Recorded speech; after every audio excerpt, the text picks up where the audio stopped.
So the star of the show at this year's Singapore Air Show 2026 has to be this beautiful Starlux A350-1000. It seats 350 passengers 4 class and flies up to a range of 9,700 nautical miles.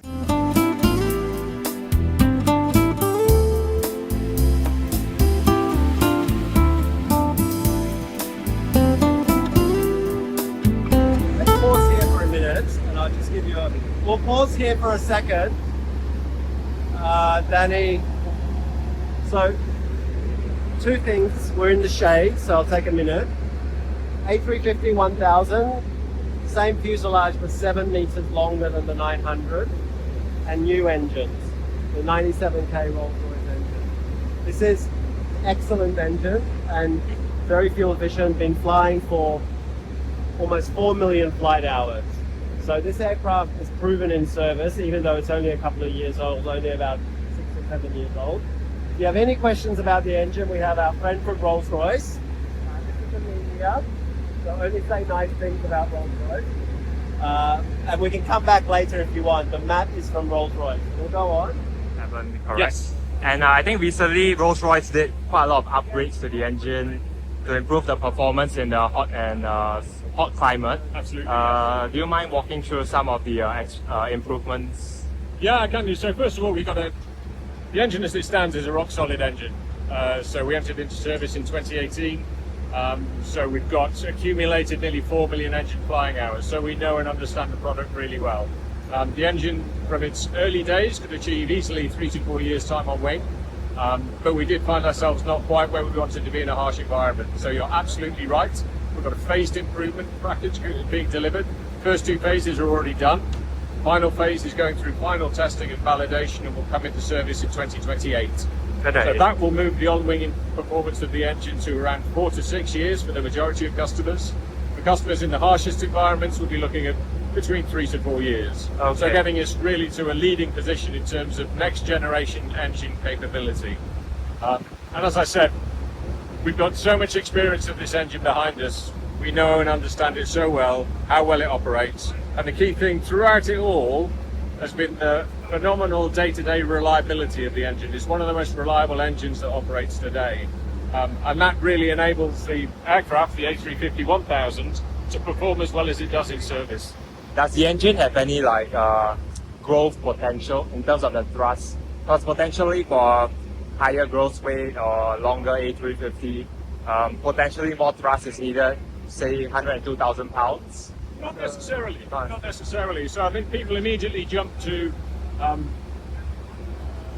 increasing thrust as a way to increase aircraft capability, but there's many, many more levers that you can pull. So what we have here is an engine that's completely optimized for the A350-1000 in terms of its fuel efficiency and cruise. That's where an aircraft spends its most time. And that really fixes the dimensions of the engine. Now if you were to go bigger, that ends up with greater weight on the engine, greater drag on the engine, and you end up almost in a downward spiral of, well, I've got a heavier engine, so now I need more thrust. Yeah. But then I'm creating more drag, and now I need even more thrust. So actually, just increasing thrusts to address, let's say, low-speed performance is perhaps the last resort that you would want to turn to. And what Airbus have been able to demonstrate really effectively with the 350-1000 is increasing capability without doing the lazy option of just going for more thrust. Yeah. So the maximum takeoff weight of the A350-1000 has increased significantly over time. Yeah. And that's through improving the capability of the aircraft. Taking weight out, improving lift, reducing drag, and managing the thrust that's required more effectively. Okay.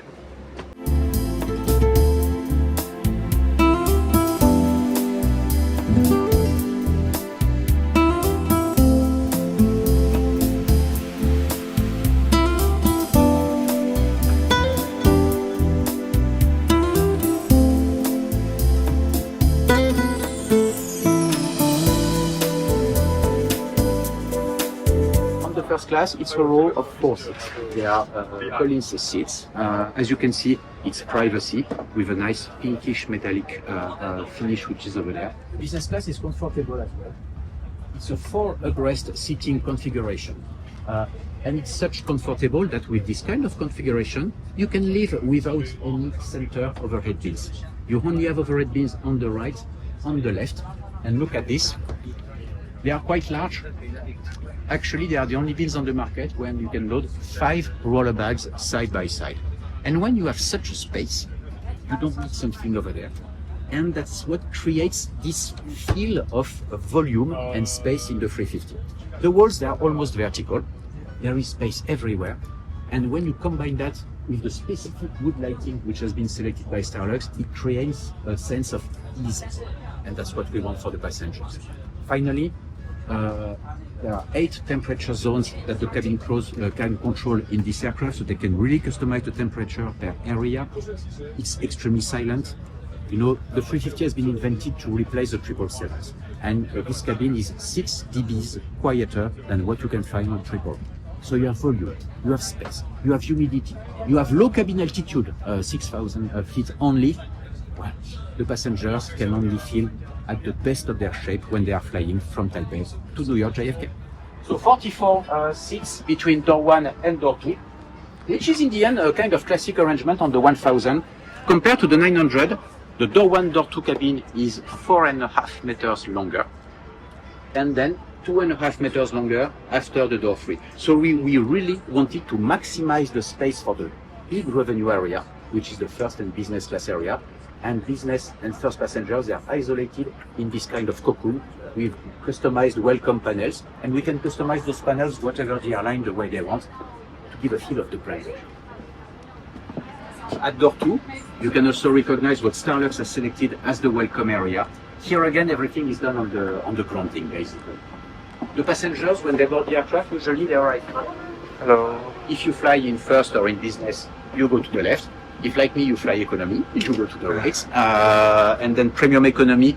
Wow, this is to show the dimmable windows. Yes. Can you see the feeling of the true darkness? You know, Yeah, electro-dimmable windows, they were invented a bit more than 10 years ago. And the first generation of electro-dimmable windows, they were not giving the anti-true darkness. We asked the crew this morning to display what those electro-dimmable windows can do today in 2026. We are in Singapore, it's the middle of the day, and we have the feeling that we are completely at night. Now, it's also quite a kind of comfortable premium class area, so we have 8 abreast seating, which gives seat widths which are well above 19 inches, close to 20 if I'm correct.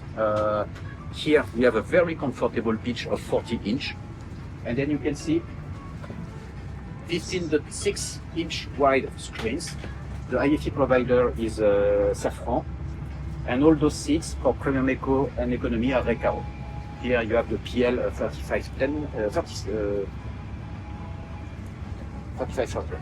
And in Economy here, it's 32 inch, and Starlux decided to take on board their aircraft the very comfortable 9 abreast arrangement. You know that we are also selling the 10 abreast arrangement. That is what Philippine Airlines has taken on the very same aircraft 1 month ago. Starlux really wanted the highest level of comfort. So here it's a kind of Eco Plus, we could say.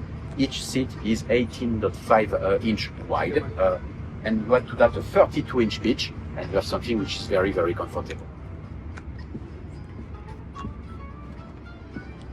So here at door 3, we approach the last part of the aircraft. It's the lavatory area.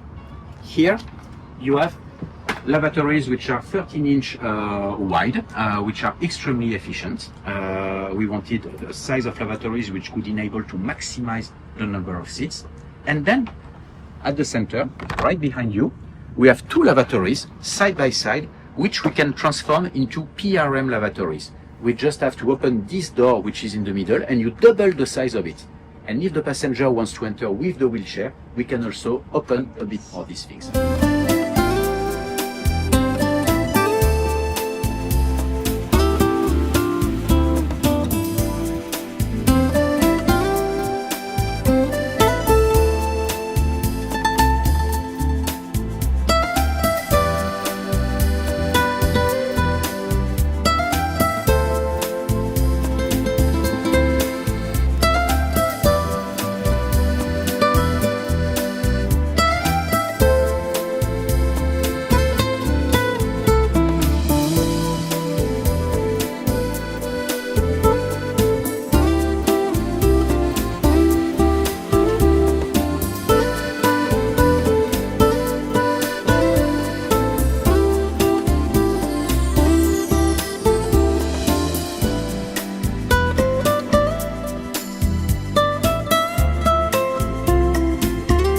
And that's a beautiful aircraft tour of the Starlux A350-1000.